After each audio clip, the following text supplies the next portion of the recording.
Hi guys, and welcome back to the channel. I'm back with more Finnish sayings. It seems like you guys really enjoy these and we still have many more to go, so let's hop in to another 10 weird Finnish sayings from the book Matti in a Wallet by Karoliina Korhonen. Let's go. So the first one for today is Nostakis pöydälle, and the literal translation of that is to lift a cat onto the table. And there you see Matti and he's lifting a cat onto a table. So simple. I don't know if you have any idea what that could mean. I certainly wouldn't if I didn't know the actual meaning of the word. The actual meaning of the saying is to speak straight or to bring up a difficult topic or a difficult subject. So I think a very similar saying in English would be to ignore the white elephant in the room, or at least it's something very similar, like there's a topic that is kind of touchy or people don't want to address it, and on the other hand, when you're ignoring the white elephant in the room, you're kind of ignoring the obvious or the difficult topic, but then when you lift the cat onto the table, you're like, okay, let's talk about this now. We're gonna address it head on. So it's kind of like, all right, let's stop ignoring the white elephant and lift the cat onto the table. I like that saying, it's fun. Next up, we have pitää mykkäkoulua, and the literal translation of that is to hold a class for mute people.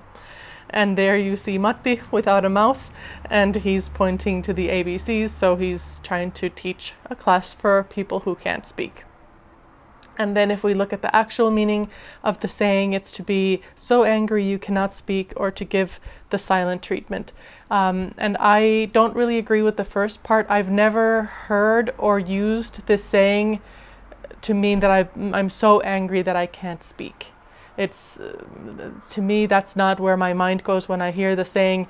To me, it's 100% to give someone the silent treatment. So I don't know, you fought with your spouse and they said something that you didn't agree with, or you got angry at them, so then you're giving them the silent treatment. You're holding a class for mute people. So yeah, I would never use it to mean the first part of that definition. Then next up we have the actual saying that's used in the name of the book as well. So we have Matti kukkarossa, and now you will finally know what that means. So Matti kukkarossa, the literal translation is to have Matti in the wallet. So you have Matti, a person, in your wallet. And what does that mean? Well, that means to be poor. So I don't know, maybe Matti stole all of your money, or maybe instead of money you have Matti there who is also poor.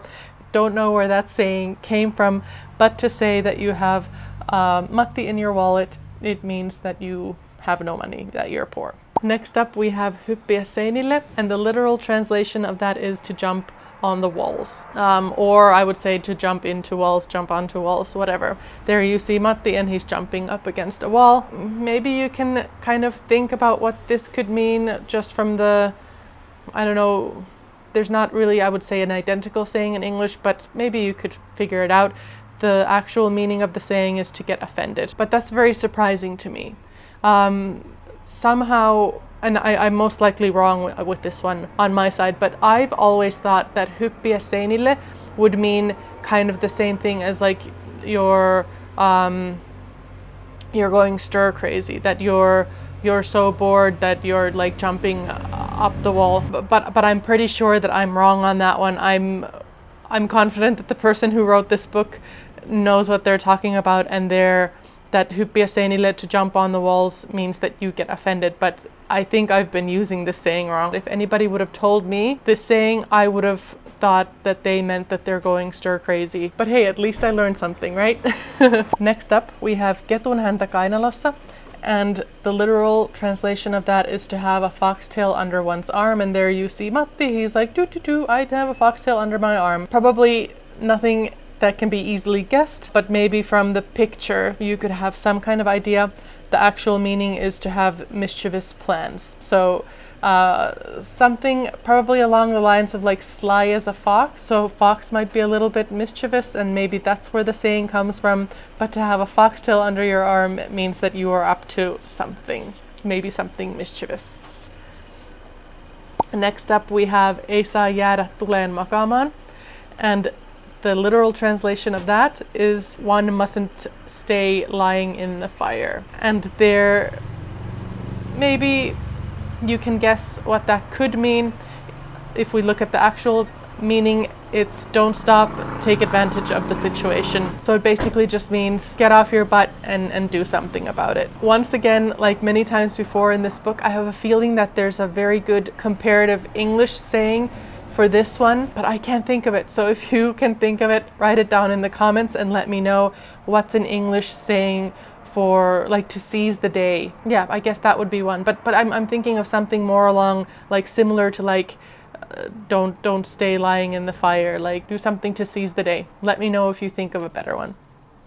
Next up we have elää kuin pellossa, and the literal translation is to act like you live in a field, and there Matti is living in a field of wheat, I guess. I don't know, this one's a fun one I think, but the actual meaning is to be very messy and disorganized. So if someone says don't act like you live in a field, it means like don't be so messy, like clean up your room. I could imagine a lot of parents say this to kids when their room is all disheveled and messy and with toys everywhere. Then we have aika aikaansa kutakin, and this one is one I haven't heard, I've never used. The literal translation being time times us each, and to me the literal translation is just as confusing as the Finnish version. I wouldn't have guessed what that means. There you have Matti looking just as confused as I'm feeling right now. I wouldn't know what this means by hearing it. I would never use it because I've never heard it. But the actual meaning is everything must come to an end. So basically an English equivalent would be nothing lasts forever. Probably an older saying, not as frequently used. Certainly I haven't heard it before. Next up we have one that I have heard about. It's itku pitkästä ilosta, and the literal translation is cry from long fun, or to cry after having fun for a long time. A little bit of a clumsy way of writing it there. But there you have Matti crying, and he has a balloon on the ground, so obviously he's been having lots of fun with the balloon and now he's crying.